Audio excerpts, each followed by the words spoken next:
Finally আজকে আমরা এসে গেছি আইটিসি রয়্যাল বেঙ্গল। এই যে আমার পিছনে আমরা আছি গ্র্যান্ড মার্কেট প্যাভিলিয়ন। আমরা যেদিন জেআরডি ম্যারিয়টে গেছিলাম সেদিন আপনাদের তোমাদের বলেছিলাম যে আমি যাব, তার পাশেরটাতে যাব, ওটাতেও যাবো, কি একটা বলেছিলাম।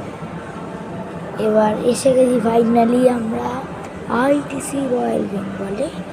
এবার আমরা একটা হট চকলেট আমাদের জন্য আসছে, এখনও রেডি হয়নি, খাবার এখনও রেডি হয়নি, কিছুক্ষণ পরে রেডি হবে। এখন হট চকলেট আসছে আমাদের জন্য, দারুণ লাগছে, ফ্যান্টাস্টিক, একদম কি ভাল লাগছে এই রেস্টুরেন্টে, সিট কমফোর্টেবল, এরকম সোফা।